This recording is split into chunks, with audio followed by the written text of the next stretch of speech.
एक शानदार राज्य में एक बुद्धिमान और महान राजा था जो अपने 3 राजकुमारों के साथ एक भव्य महल में रहता था। महल के चारों ओर एक अद्भुत बगीचा था जहां हर पेड़ पर सुनहरे फल लगे थे जो सूरज की रोशनी और चांदनी में समान रूप से चमक रहे थे। हर सुबह राजा बगीचे में टहलते हुए सुनहरे फलों की खूबसूरती को निहारता था। हालांकि जल्द ही उन्हें एक अजीब बात नजर आई। हर दिन कुछ सुनहरे फल रहस्यमय तरीके से गायब हो जाते थे, जिससे राजा और उसके बेटे हैरान रह जाते थे। सुनहरे फलों के रहस्यमय ढंग से गायब होने से परेशान होकर अपने 3 राजकुमारों को एक साथ बुलाया। मेरे प्यारे बेटों, राजा ने कहा तुम में से एक को आज रात बगीचे में रहना चाहिए और निगरानी करनी चाहिए। कल तुम मुझे बताओगे कि तुमने क्या देखा है। सबसे बड़े राजकुमार ने पहली रात बिताने के लिए स्वेच्छा से हामी भरी। जैसे ही सूरज डूबा और चांद की रोशनी में बगीचा जगमगा उठा, उसने पेड़ों के बीच एक आरामदायक जगह ढूंढी और निगरानी करने के लिए बैठ गया। हालांकि जैसे जैसे रात बढ़ती गई, शांत वातावरण और पत्तों की हल्की सरसराहट ने उसे गहरी नींद में सुला दिया। जब सबसे बड़ा राजकुमार सो रहा था, तो दुष्ट चोर एक चालाक जादूगर ने प्रेतवाधित जंगल से अपना राक्षसी क्रूर पक्षी भेजा। रात की तरह काला भयानक पक्षी नीचे झपट्टा मारा और अंधेरे में वापस गायब होने से पहले कई सुनहरे फल छीन लिए। अगली सुबह राजा ने सबसे बड़े राजकुमार से पूछा कि उसने क्या देखा था। राजकुमार ने शर्मिंदा होकर कबूल किया, पिताजी, मुझे खेद है। मैं सो गया था और जब मैं उठा तो सुनहरे फल गायब थे। राजा ने गंभीरता से सिर हिलाया और अपने दूसरे बेटे की ओर मुड़ा। आज रात यह तुम्हारी बारी होगी। उस रात दूसरा राजकुमार धनुष और बाण लेकर पेड़ों के बीच अपनी जगह पर बैठ गया। वह सोने से बचने के लिए दृढ़ संकल्प था। वह बगीचे को घूरते हुए इधर उधर घूमता रहा। हालांकि जैसे जैसे घंटे बीतते गए और रात गहराती गई, थकान उस पर हावी हो गई और वह भी सो गया। एक बार फिर क्रूर काला पक्षी प्रेतवाधित जंगल से बाहर आया। उसकी आंखें द्वेष से चमक रही थी। उसने और अधिक सुनहरे फल चुराए और अंधेरे में गायब हो गया। सुबह होते ही दूसरे राजकुमार ने राजा को बताया, पिताजी, मैंने जागते रहने की कोशिश की, लेकिन मैं असफल रहा। राजा चिंतित होते हुए भी अपने सबसे छोटे बेटे की ओर मुड़ा। आज रात तुम पहरा दोगे बेटा। बहादुर और चतुर बनो। सबसे छोटे राजकुमार ने बगीचे में रात बिताने की तैयारी की और यह सुनिश्चित किया कि वह जागता रहे।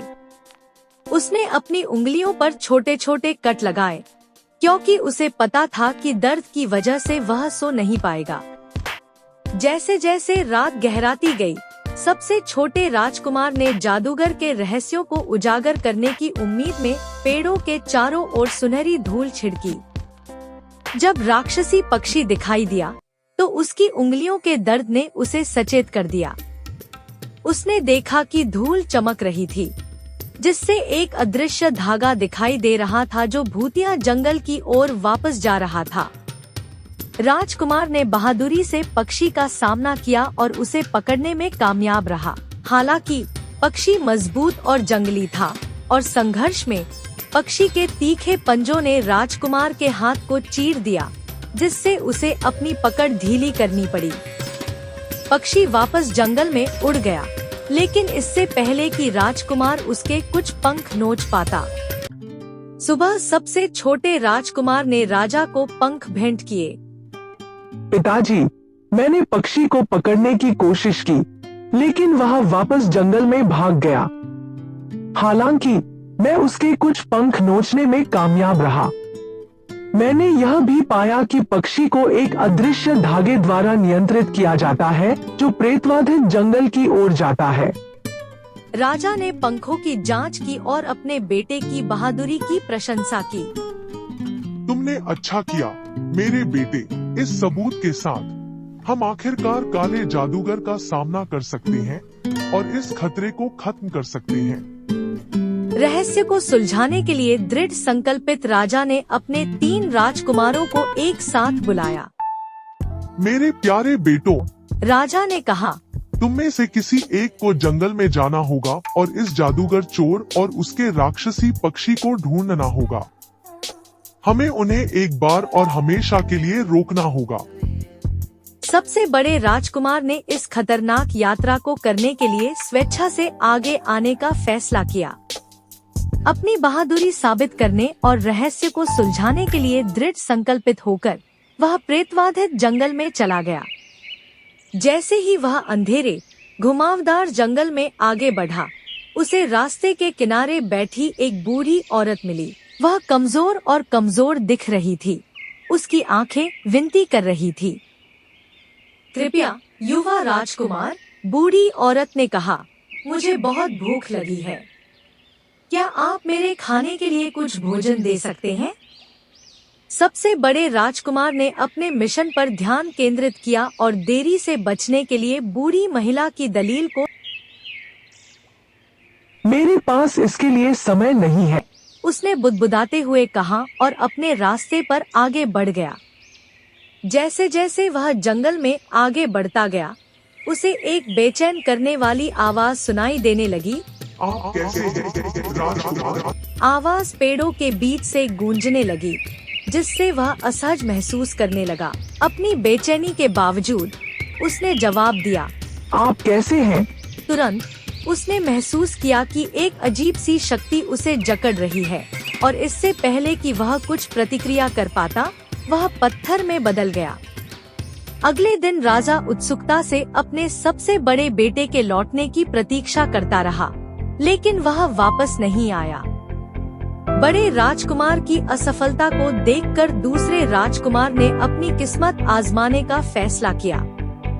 अगले दिन वह उस प्रेतवाधित जंगल में चला गया, जहां उसका भाई असफल हो गया था। उसका भी सामना उस बूढ़ी औरत से हुआ।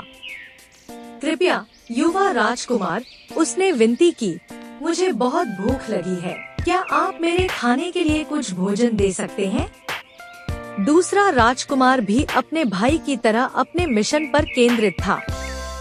मैं तुम्हारी मदद नहीं कर सकता, मुझे जादूगर और पक्षी को ढूंढना ही होगा, उसने कहा और जल्दी से अपने रास्ते पर चल पड़ा।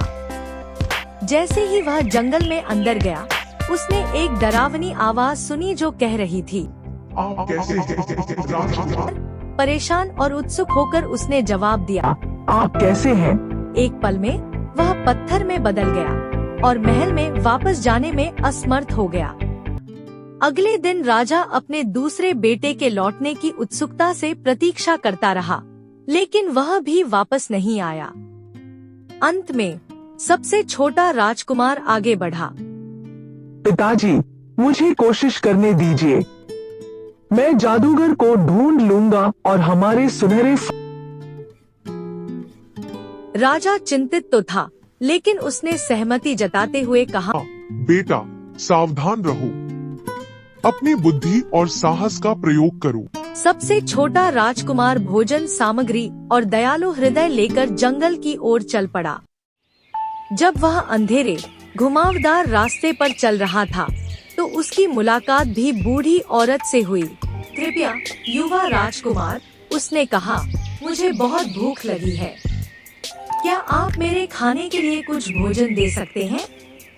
अपने भाइयों के विपरीत सबसे छोटे राजकुमार को बूढ़ी औरत पर दया आ गई। वह रुका, अपने खाने का कुछ हिस्सा निकाला और उसके साथ अपना खाना बांट लिया। बूढ़ी औरत ने कृतज्ञता पूर्वक खाना खाया और जब उसने खाना खत्म किया, तो उसने राजकुमार की ओर एक जानकार मुस्कान के साथ देखा। धन्यवाद दयालु राजकुमार, उसने कहा, थोड़ी सी रुई लो और इसे अपने कानों में डालो। यह तुम्हें जादूगर की आवाज से बचाएगा। तुम जिस जादूगर की तलाश कर रहे हो, वह जंगल में बहुत अंदर रहता है, एक छिपी हुई गुफा में, जिसकी रक्षा उसका राक्षसी पक्षी करता है। यह लो, उसने उसे एक छोटा जादुई दर्पण दिया। यह दर्पण तुम्हें सच्चा रास्ता दिखाएगा और जादूगर के जादू से तुम्हारी रक्षा करेगा। सबसे छोटे राजकुमार ने बूढ़ी औरत को धन्यवाद दिया और अपनी यात्रा जारी रखी। अब उसके पास जादुई दर्पण और कानों के लिए रुई थी। जैसे जैसे वह जंगल में आगे बढ़ा, उसने वही परेशान करने वाली आप कैसे राजकुमार? बूढ़ी औरत की सलाह को याद करते हुए उसने जल्दी से अपने कानों में रुई डाल ली और कोई जवाब नहीं दिया। आवाज अब उसे परेशान नहीं कर सकती थी और वह आगे बढ़ता रहा। दर्पण के मार्गदर्शन में वह खतरनाक जंगल में चला गया और आखिरकार छिपी हुई गुफा को खोज निकाला। अंदर उसने काले जादूगर और उसके राक्षसी पक्षी का सामना किया। लड़ाई भयंकर थी और राजकुमार ने पाया कि वह थक गया है और भ्रमित हो रहा है, क्योंकि जादूगर विभिन्न चालें और भ्रम का उपयोग कर रहा था। हताशा के एक पल में राजकुमार लड़खड़ा गया और राक्षसी पक्षी से जा टकराया। पक्षी दर्द से चीखने लगा और उसकी आवाज से जादूगर कमजोर पड़ गया। जादूगर और पक्षी के बीच के संबंध को समझते हुए राजकुमार ने पक्षी पर अपने हमले जारी रखे। पक्षी जितना ज्यादा चीखता, जादूगर उतना ही कमजोर होता जाता। अंत में एक आखिरी प्रयास के साथ राजकुमार ने राक्षसी पक्षी को हरा दिया और जादूगर अब शक्तिहीन होकर जमीन पर गिर गया। वह जादू जिसने उसके भाइयों को पत्थर में बदल दिया था, टूट गया और वे फिर से जीवित हो गए। तीनों राजकुमारों ने मिलकर सुनहरे फल इकट्ठा किए और महल में लौट आए। राजा अपने सभी बेटों को सुरक्षित वापस लौटते देखकर और गायब हुए सुनहरे फलों का रहस्य सुलझते देखकर बहुत खुश हुआ। उसने सबसे छोटे राजकुमार की बहादुरी और बुद्धिमत्ता की प्रशंसा की। उसकी वीरता और नेतृत्व क्षमता को देखते हुए राजा ने सबसे छोटे राजकुमार को अपना उत्तराधिकारी और भावी राजा घोषित किया। राज्य में शांति और समृद्धि की वापसी का जश्न मनाया गया और अद्भुत उद्यान फलता फूलता रहा तथा उसके सुनहरे फल किसी भी नुकसान से सुरक्षित रहे।